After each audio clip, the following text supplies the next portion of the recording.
एक बार भरी सभा में भगवान शिव का दक्ष प्रजापति ने अपमान कर दिया। भगवान शंकर तो बड़े अच्छे हैं। कर्पूर गौरम करुणावतारम संसार सारम भुजगेन्द्रहारम सदा वसंतम हृदयारविंदे भवम भवानी सहितम नमामि। शंकर जी कैसे हैं? कर्पूर गौरम, कपूर की तरह गोरे हैं। कपूर कितना सुंदर दिखता है, ऐसे ही स्वरूप शंकर जी का।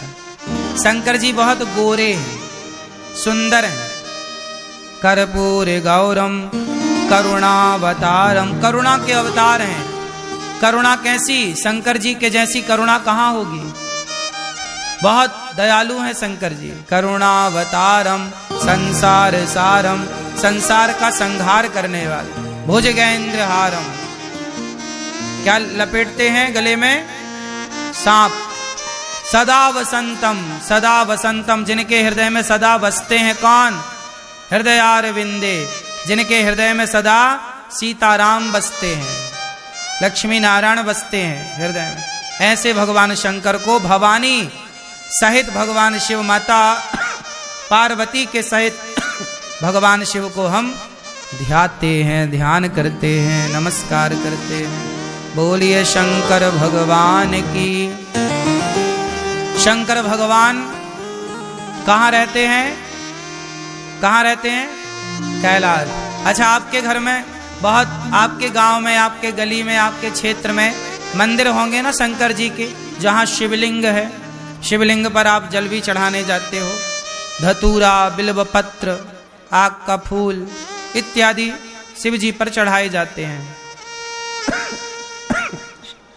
शमी का पत्ता भी चढ़ाया जाता है। शंकर जी के मंदिर में क्या होता है? शिवलिंग। क्या होता है? हमारे यहाँ 12 ज्योतिर्लिंग भी हैं। 12 ज्योतिर्लिंग हैं। अच्छा, ये बताओ मुझे आप लोग, ये जो शंकर जी के शिवलिंग होते हैं, 12 ज्योतिर्लिंग हैं, ये शिवलिंग का मतलब क्या होता है? क्या है ये शिवलिंग? भैया बताओ, ये शिवलिंग क्या है? इसमें लिंग शब्द क्यों जुड़ा है? शिव तो ठीक लग रहा है, ये लिंग क्या अर्थ यहाँ पे क्या है? शिवलिंग क्यों कहा जाता है? राम जी के किसी मंदिर में रामलिंग तो नहीं कहा जाता, कृष्ण जी के किसी भी मंदिर में कृष्ण लिंग तो नहीं कहा जाता, तो शंकर जी के मंदिर में शिवलिंग क्यों कहा जाता है? ये प्रश्न आपसे कोई पूछे तो आपके पास इसका उत्तर हो, इसलिए प्रश्न हम पूछ रहे हैं और आपसे उत्तर चाह रहे हैं। फिर अभी इसका उत्तर भी देंगे। भैया सब बैठ जाओ, मेरी माँ बैठ जाओ। भैया टोपी वाले भैया, लाल बैठो, लाला सब शांति से बैठो और टुप्पा ही टाप रहो, शोर ना करो, शांति से बैठ जाओ, चुप रहो। बोलिए कृष्ण कन्हैया लाल की। प्रश्न सुनो ध्यान से, उत्तर दो ध्यान से। शंकर जी के मंदिर को, शंकर जी को शिवलिंग क्यों कहा जाता? ये शिवलिंग है, चलो जल चढ़ाओ, शिवलिंग पे जल चढ़ाओ। क्यों? और तो किसी देवी देवता के मंदिर को लिंग शब्द से प्रयोग नहीं किया जाता, क्यों? अब आप लोग बताओ कि शिवलिंग क्यों कहा जाता है? आप बताओ। नहीं पता? आप बताओ भैया। नहीं पता? आप बताओ पीली मैया। नहीं पता? इसलिए कहते हैं हम हिंदुओं को सब कुछ पता होना चाहिए। यदि आप हिंदू हैं, शंकर जी को मानते हैं, तो पता होना चाहिए ना।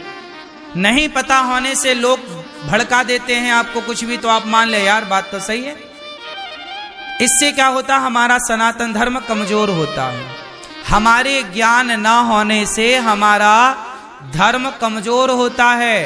इसलिए कमजोर सनातन तब नहीं होगा जब आप ज्ञान से परिपूर्ण होंगे। यदि ज्ञान से परिपूर्ण हैं तो आपको कोई दिक्कत नहीं। इसलिए अपने ज्ञान को बढ़ाओ, अपने सत्संग को बढ़ाओ, अपने स्वाध्याय को बढ़ाओ, सदग्रंथ पढ़ो, तब आपका संदेह मिटेगा। अब आप बताएंगे शंकर जी के मंदिर को, शिव जी को शिवलिंग क्यों कहते हैं? आप बताएंगे? भारत के 99% लोगों को यह बात नहीं पता और कर रहे हैं सब पूजा, सब शंकर जी के मंदिर जा रहे हैं, पर किसी को यह नहीं पता कि शिवलिंग का मतलब क्या है। जबकि विधर्मी लोग तुम्हारा मजाक उड़ाते हैं, यार तुम तो लिंग की पूजा करते हो, कैसे हिंदू हो तुम तो लिंग की पूजा कर रहे हो। विधर्मी लोग मजाक उड़ाते हैं ना तुम्हारा। तुम्हारे पास कोई उत्तर होता नहीं है क्योंकि तुम्हें पता नहीं है, तुमने रिसर्च नहीं की, अपने धर्म को जानना उचित नहीं समझा। मजाक उड़ाते भी हैं लोग तो आप सुन लेते हो क्योंकि आपको उत्तर नहीं पता। उत्तर पता होना चाहिए, आपके बच्चों को भी उत्तर पता होना चाहिए, ताकि हमारे शिव का, हमारे मंदिरों का, हमारे सनातन धर्म का कोई मजाक ना उड़ा सके। क्योंकि हमारे यहाँ मजाक है ही नहीं, हमारे यहाँ तो साइंटिफिक है ना सब चीज, वैज्ञानिक कसौटी पे खरा है सब कुछ। आओ समझते हैं शिवलिंग का गणित, शिवलिंग का विज्ञान। शिव महापुराण के अनुसार शंकर जी जो हैं वह निराकार हैं। शंकर जी कौन है? निराकार। निराकार ओंकार पढ़ा है ना आप लोगों ने। शंकर जी कैसे हैं? निराकार।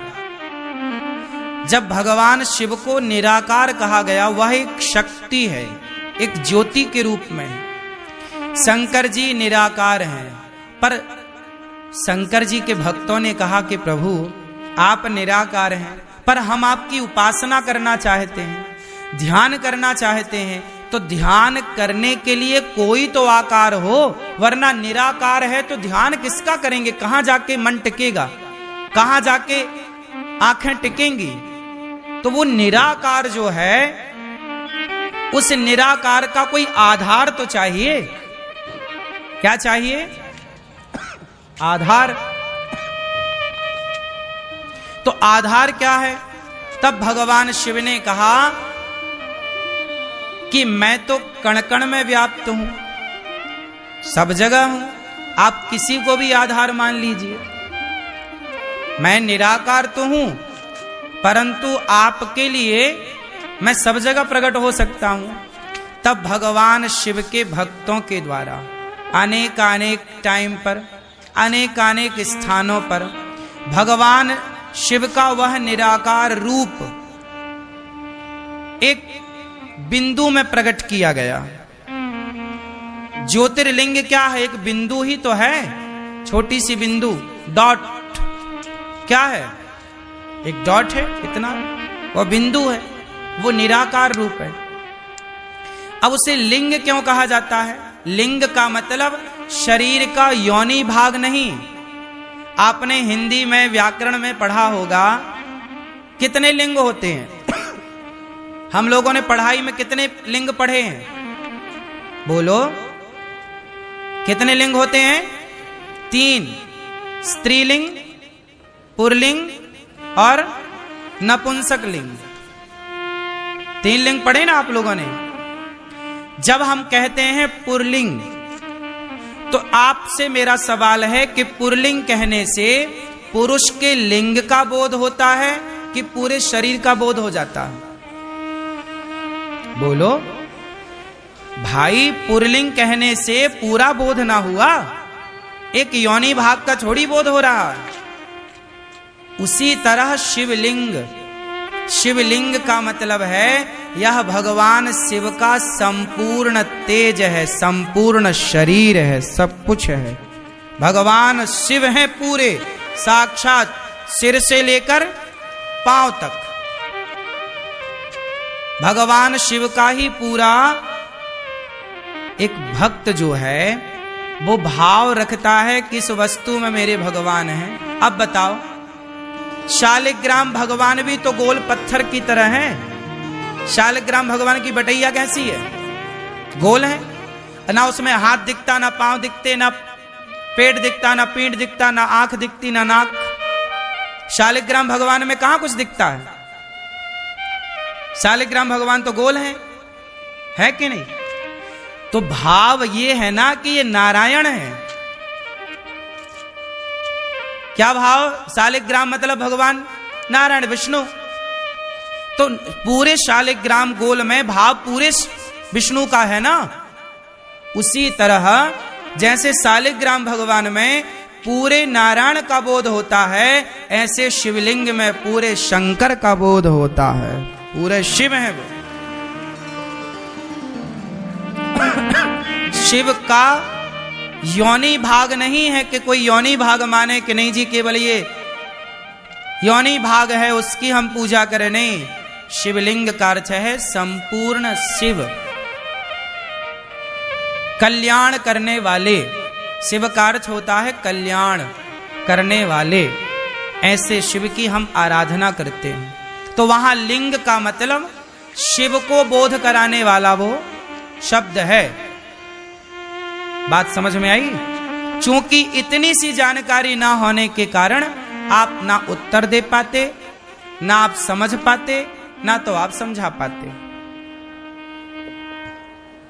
बात समझ में आई?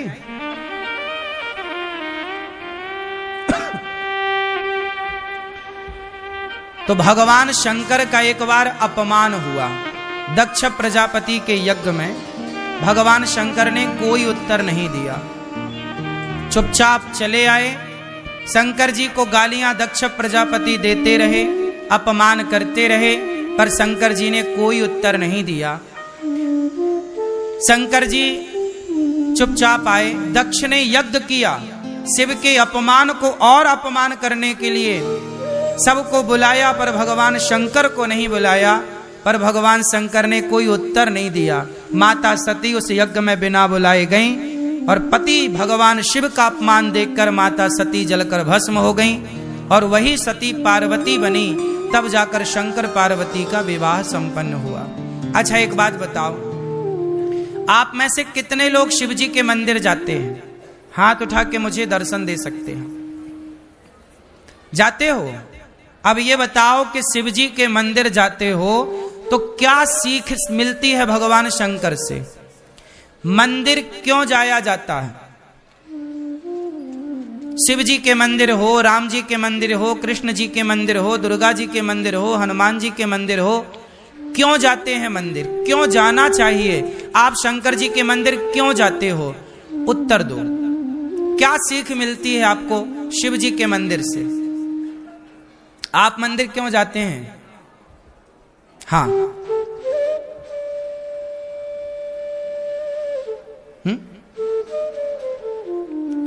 आप मंदिर क्यों जाते हैं? हैं? दर्शन के लिए, ठीक है। आप मंदिर क्यों जाती हो मैया? हाँ, आप मंदिर क्यों जाते हो? हैं? पूजा करने। कोई कह रहा पूजा करने जाते हैं, कोई कह रहा दर्शन करने जाते हैं, कोई कह रहा जल चढ़ाने जाते हैं। आप बताओ, आशीर्वाद लेने ही जाते हो।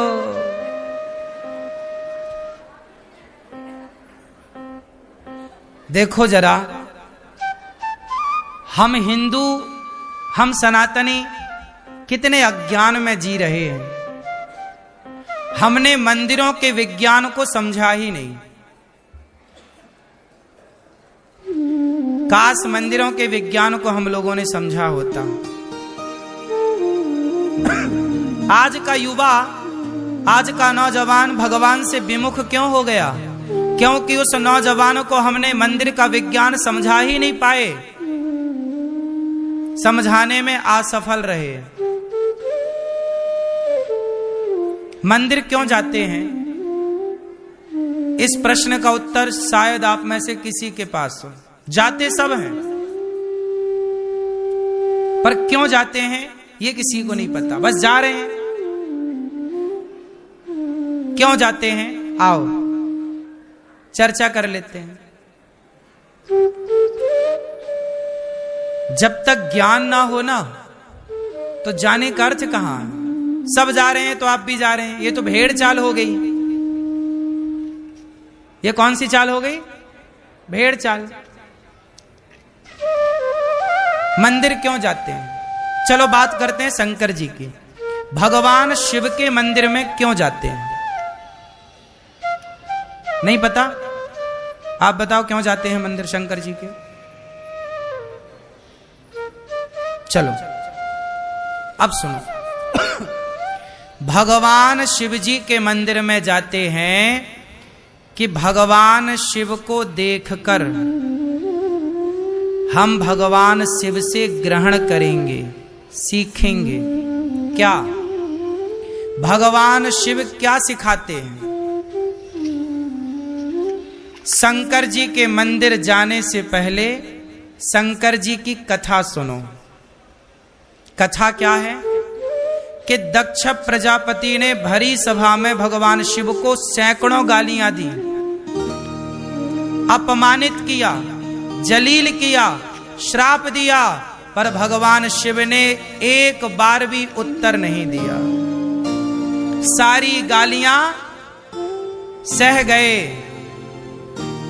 समुद्र मंथन में निकला जहर शंकर जी पी गए। शंकर जी के मंदिर तो जाते हो सब लोग, पर सीखते नहीं हो। शंकर जी से सीखो कि कोई कितना भी अपमान करे, वो परिवार का है, माँ है, बाप है, भाई है, बहन है, पति है, पत्नी है, मित्र है, दोस्त है, अपना सनातनी है। कोई कितना भी आपको जलील करे, अपमानित करे, शंकर जी से सीख लो कि आप उत्तर नहीं देंगे। आतंकवादी है कोई तो उत्तर दो, मारो उसे। तुम्हारी बहन बेटी को गलत देखे तो राम की तरह मार दो, रावण को, बाली को मार दो, मारने का भी विधान है। लेकिन भगवान शिव सिखा रहे हैं कि सहनशील बनो, सह जाओ। जहर पिया, आप कितना जहर पीते हो अपमान का? अपमान ही जहर है, सम्मान ही अमृत है। सम्मान तो सब चाहते हैं, सम्मान का अमृत सब पीना चाहते हैं। सम्मान का अमृत निकला समुद्र मंथन से तो देवता पी गए, और जहर निकला तो शंकर जी को लाकर दे दिया, और जहर निकला तो शंकर जी को दिया। अमृत निकला तो देवताओं ने एक बार नहीं पूछा कि शंकर जी जहर पिया है, थोड़ा अमृत पियोगे क्या? एक घूंट नहीं दिया शंकर जी को अमृत, देवता पूरा पी गए, और जो बचा उसे स्वर्ग में रख लिया। देवताओं ने पिया अमृत तो देवता कहलाए देव, और शंकर जी ने पिया विष तो कहलाए देवाधिदेव महादेव। शंकर जी की कथा है कि अमृत पीने वाला बड़ा नहीं बना, अमृत पीने वाला बड़ा, विष पीने वाला बड़ा बना। तो शंकर जी के मंदिर जाओ तो शंकर जी से सीखो कि जैसे अपमान प्रभु आप सहते हैं, हमें भी समाज के अपमान को सहने की ताकत दो। यदि हम अपमान ना सहेंगे तो भक्ति ना कर पाएंगे। अरे यदि हम आपसे उलझ गए तो भजन कब होगा? इसलिए कभी ना उलझें किसी की बातों पर, सदा भगवान की ओर बढ़ते चलें, यही सीखना है शिव से। तो मंदिर जाओ शंकर जी के,